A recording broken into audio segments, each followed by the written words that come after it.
We live in a world that teaches you to tame your instincts, suppress your intensity, and apologize for your inner fire. But what if I told you that the very traits you've been told to silence, aggression, power, and purpose, are not weaknesses, but design features? Aggression is a controllable neural drive, not a flaw. Most people have been conditioned to believe that aggression is synonymous with violence, danger, or sin. But this belief misrepresents what aggression truly is and why it was hardwired into us by design. At the most foundational level, aggression is energy. It is a physiological state triggered in the brain that primes the body for movement, pursuit, and persistence. It is the very force that enables a lion to chase, a warrior to rise, and a leader to act in the face of resistance. The problem is not aggression itself. The problem is misdirected, suppressed, or misunderstood aggression. The world has taught us to fear our inner fire instead of learning to master it. But fire, when tamed, gives light. Aggression, when harnessed, gives clarity, drive, and spiritual authority. In the brain, aggression is not an abstract concept. It is regulated by specific circuits, particularly in the hypothalamus and periocuductal gray. When triggered intentionally, these systems can be directed toward assertive action, boundary setting, and focused pursuit of purpose. The same chemistry that fuels a harmful outburst can also fuel unstoppable determination. The difference is awareness and control. What separates reckless destruction from righteous strength is intention. The body doesn't know whether you're fighting a war, building a business, or protecting your family. It only knows the signals you send it. You are not at the mercy of your brain chemistry. You are its commander.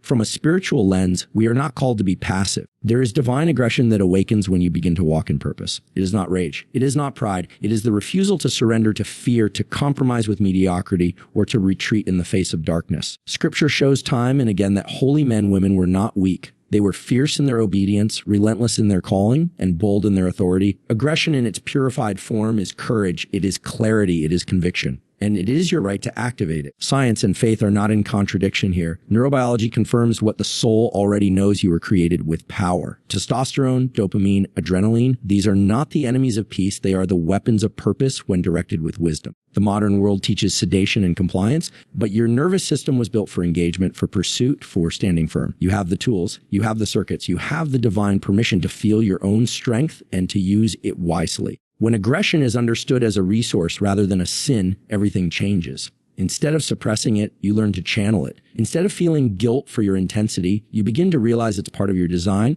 The same drive that could be destructive in confusion becomes unstoppable in clarity. You do not need to fight your brain. You need to train it. Just as a sword in the hands of a fool causes chaos, but in the hands of a warrior brings justice, your aggression, when aligned, becomes sacred. Power comes from internal state regulation, not external force. What most people call power is often just noise, loud voices, forceful actions, and surface-level control over others. But real power doesn't announce itself with volume. It doesn't need validation. It begins inside, deep in the nervous system, where breath, posture, focus, and intention quietly govern the direction of your energy. The man or woman who masters their inner state becomes unshakable. They do not react. They respond. They do not perform. They embody. And that is the kind of power that moves nations, shifts atmospheres, and builds legacies. Neuroscience shows us that the ability to regulate your internal state, your heart rate, your stress response, your emotional tone is what determines your capacity to lead, endure, and create. When the autonomic nervous system is balanced, when the prefrontal cortex is online and not hijacked by fear or chaos, you gain access to a different level of presence. You make decisions not out of desperation, but from alignment. This internal equilibrium becomes your anchor in conflict and your compass under pressure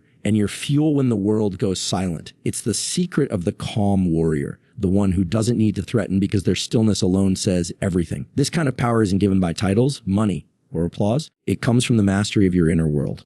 When you learn to lower heart rate under pressure, to focus your attention like a laser, and to choose your state instead of reacting to circumstances, you access a divine authority.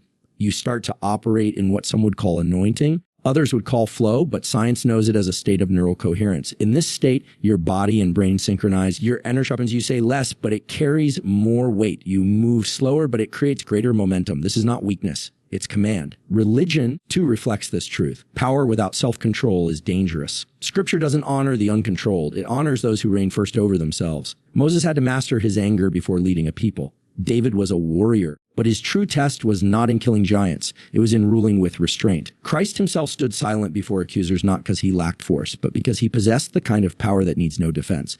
This inner dominion is what makes external influence sustainable. Without it, leaders fall, kings crumble, and legacies vanish. Your nervous system is a battlefield, and whoever controls it controls you. If fear rules it, you become reactive. If ego rules it, you become reckless. But if discipline and clarity rule it, you become immovable. This is why power is not something you take. It's something you become. And becoming it requires training, not in the gym first, but in the mind, in the breath, in the unseen moments where no one is watching. Because the way you breathe when you're stressed, the way you stand when you're doubted, the way you speak when you're triggered, these reveal your real power. Purpose is built through consistent goal-directed neuroplasticity. It is not a sudden revelation, not an emotion, a magical moment of clarity gifted to a chosen few. It is the product of repeated action, the result of focused effort that sculpts your brain over time. Purpose is not something you wait to discover. It's something you wire into yourself. Your brain is a dynamic system, constantly reshaped by what you think, where you place your attention, and how you act day after day. It doesn't care what you want to be. It mirrors what you consistently do. And this is both the challenge and the gifting.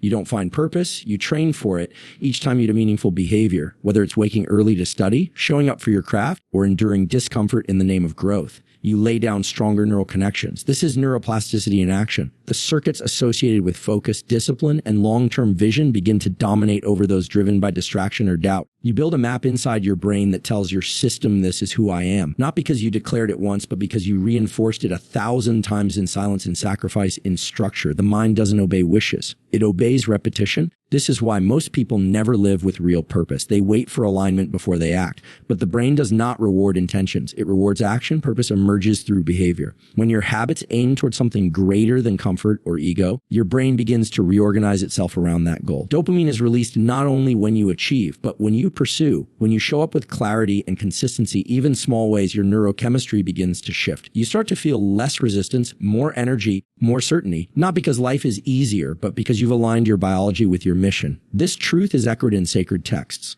Purpose is never handed over in full. It is revealed step by step, often through obedience and perseverance. Noah didn't receive every detail before he built. Abraham walked without knowing the destination. Jesus spent years in obscurity before stepping into full public authority. There's a pattern, consistent alignment before divine assignment. Science simply gives us the language to understand what's happening beneath that process. Your neurons fire together, wire together, and eventually lock together to support the identity and direction you choose day after day. And what you choose matters. The brain is neutral. It will wire you for distraction or discipline, fear or faith, survival or significance. Whatever path you reinforce becomes easier to walk. If you feed doubt, you grow it. If you feed courage, you grow it. And the moment you decide to live for something bigger than yourself, something that calls you into sacrifice, order, and action, you begin to tap into the deepest architecture of human potential. You are not here to wander aimlessly. Your brain is not built for that. It's built to pursue, to build, to align, and it's waiting for you to tell it what to become. Dopamine shapes motivation. Its timing determines drive. Most people think of dopamine as the pleasure chemical, but that's a shallow interpretation. Dopamine is not about reward. It's about pursuit. It's the molecule that tells your brain this is worth moving toward. It creates desire, fuels anticipation, and drives action toward a goal.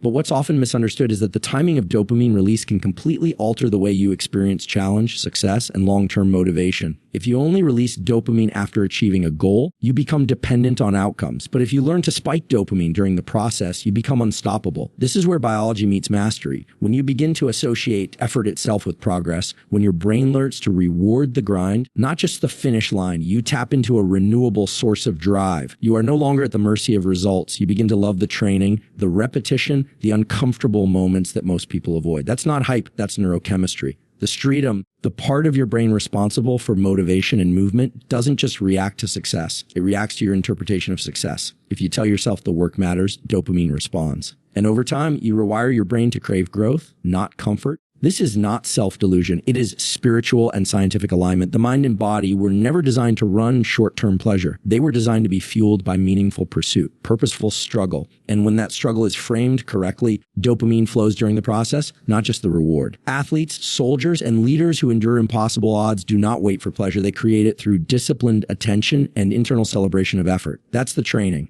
Not just of muscles or skill, but of neurochemistry. This principle is deeply spiritual as well. In every great narrative, from ancient scripture to modern testimony, we see the power of delayed gratification, of finding joy in obedience, not just breakthrough, of choosing praise in the prison, not just the palace. What was that? It was dopamine, time to the process, not the outcome. Daniel in the lion's den, Paul writing letters from a cell, David training in obscurity. None of these men waited for applause to move forward. Their drive came from something deeper, a kind of divine chemistry, a holy hunger. That is the same mechanism available to you today, right now, in your brain. But you must train it. If you chase quick wins, your dopamine system will burn out. You'll feel less motivated, more restless, and ultimately disconnected from purpose. But if you learn to love the work, if you celebrate discipline, if you anchor your identity in effort, you'll feel stronger with time, not weaker. You'll build momentum instead of needing motivation. Because the truth is, dopamine doesn't reward what you get. It rewards what you pursue with intention. And when you master its timing, you unlock a level of sustained drive that most people never touch.